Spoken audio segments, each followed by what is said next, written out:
안녕하세요. 김연경 작가의 애니어그램 베이직.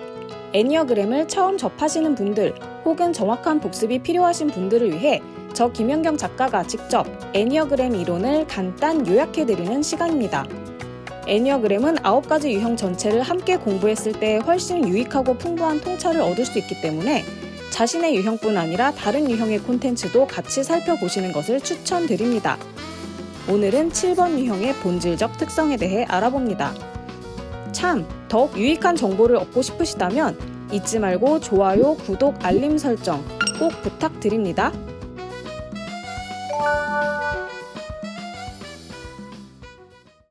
(7번) 유형은 애니어그램의 가장 기본적 원리인 본능, 감정, 이성 3대 에너지 중 이성을 중심 에너지로 쓰는 유형입니다.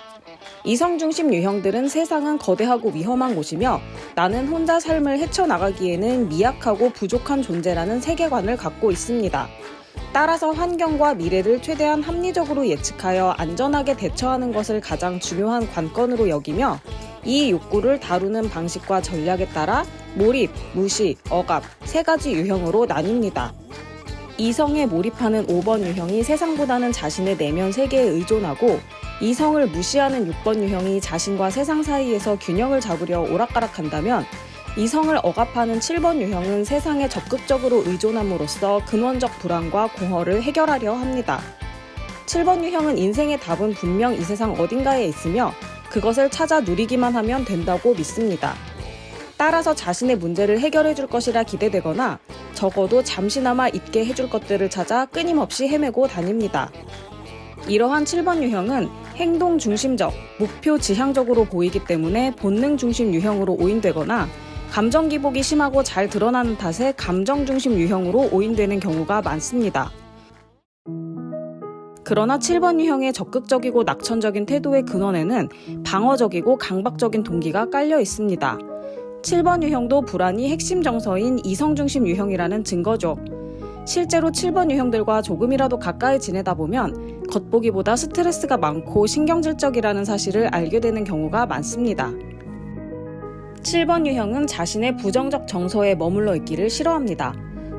따라서 조금이라도 스트레스를 받으면 재빨리 그것을 잊게 해줄 흥미거리에 몰두하거나 상황을 어떻게든 정당화, 합리화하려 애씁니다.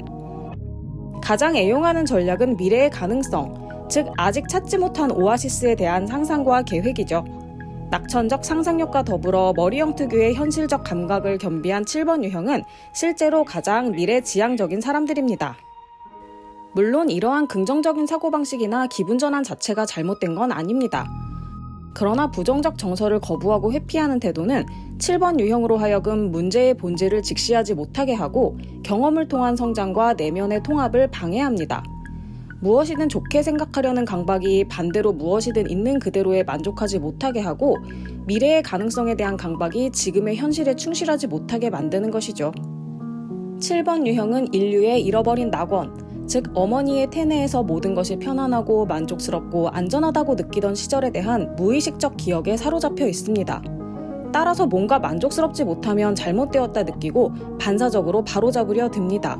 이러한 7번 유형의 강박은 1번 유형의 자기 원칙에 대한 강박 못지않게 소모적일 수 있습니다. 또한 만족을 최대화하고자 언제나 최대한 많은 선택지를 확보하여 최선의 선택을 하려 고심하는 습관이 있습니다. 하지만 그럴수록 포기한 것들에 대한 미련과 후회가 커지고 오히려 만족도는 떨어지게 되죠.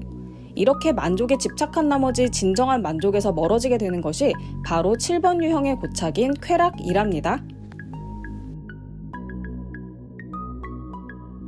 만족에 대한 강박과 불만족에 대한 회피가 강해지다 보면 현실의 문제는 점점 쌓이게 되고 그 결과 만족하기가 더욱 어려워지면서 방어 기제가 강화되는 악순환에 빠질 수 있습니다. 상황이 나빠지면 7번 유형은 유쾌하고 진취적인 태도마저 잃어버리고 끊임없이 불평불만과 요구사항만 늘어놓으며 자신의 만족을 위해 서슴없이 타인을 침해하고 괴롭히는 등 스스로는 물론 세상에 어떠한 기쁨도 가져다 줄 수 없는 존재가 될 수도 있습니다.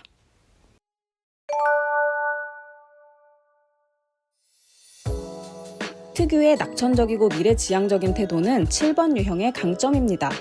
7번 유형들은 어떤 상황에서든 그럼에도 불구하고 좋은 것을 찾아낼 줄 아는 사람들입니다.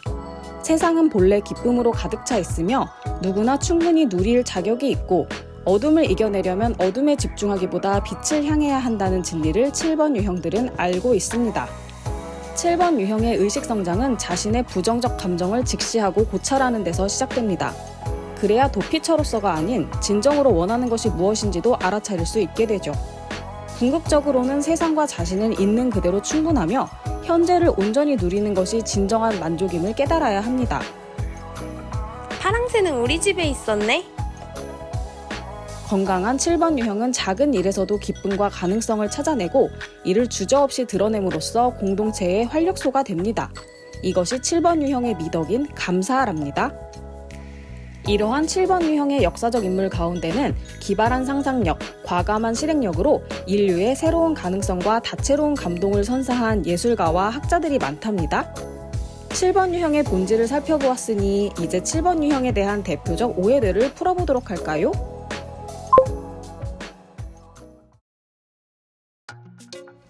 7번 유형에 대한 가장 흔한 오해죠.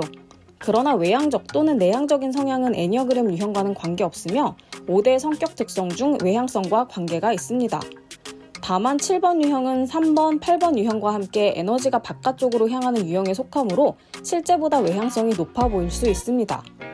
특히 7번 유형은 불편한 상황이나 무거운 분위기를 잘 견디지 못해서 저도 모르게 어떻게든 움직이고 보는 경우가 많기 때문에 외향적으로 보이는 경향이 있습니다. 그러나 실제 외향성의 정도는 각자 다르답니다. 또한 7번 유형이 낙천적이고 싶어 하는 것은 맞지만 실제로 얼마나 낙천적인지는 5대 성격 특성 중 신경성에 따라 다릅니다. 신경성이 높은 7번 유형은 회피하고 싶은 부정적 정서를 많이 느끼므로 고착의 함정에 빠질 가능성도 높지만 그만큼 고착을 깨닫고 의식성장을 위해 노력할 기회도 많다 하겠습니다.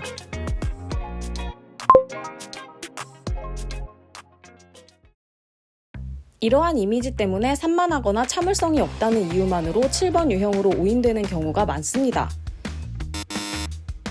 그러나 집중력, 끈기 등은 성격보다는 능력에 가까운 개념인 경우가 많고 5대 성격 특성 가운데서는 성실성의 영향을 크게 받으며 신경성의 영향도 있습니다. 다만 7번 유형이 자신의 부정적 정서를 회피하는 수단으로 빠른 관심의 전환을 활용할 때 충동적으로 행동하기 쉽습니다. 또한 비교적 건강하고 차분한 7번 유형이라도 불편함을 굳이 견디는 전략은 선호하지 않죠. 7번 유형다운 대처는 냉철하고 효율적이지만 진득함이나 꿋꿋함과는 거리가 있는 것이 사실입니다. 와, 지루해.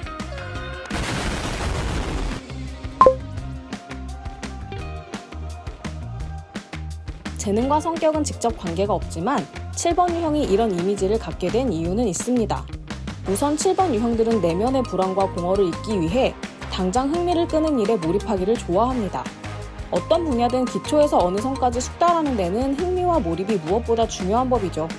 따라서 7번 유형들이 유독 새로운 일을 잘 익히는 것처럼 보입니다. 물론 그보다 더 높은 단계, 곧 지루함과 어려움을 견뎌내야 하는 단계가 왔을 때 이를 지속해내느냐는 또 다른 문제지만요.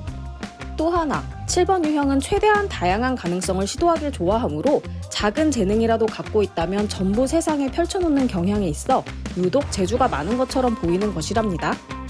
마지막으로 7번 유형의 대표 인물 가보겠습니다.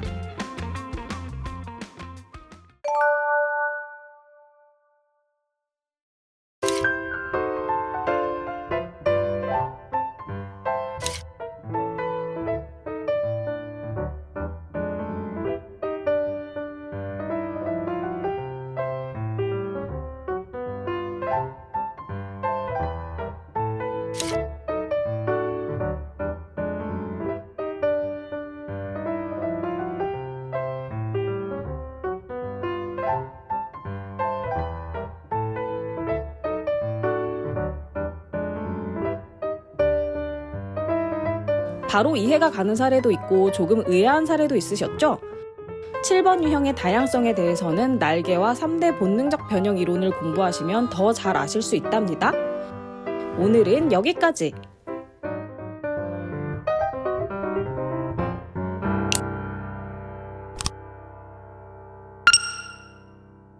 야호! 페이지 끝났다. 다음은 뭘까요?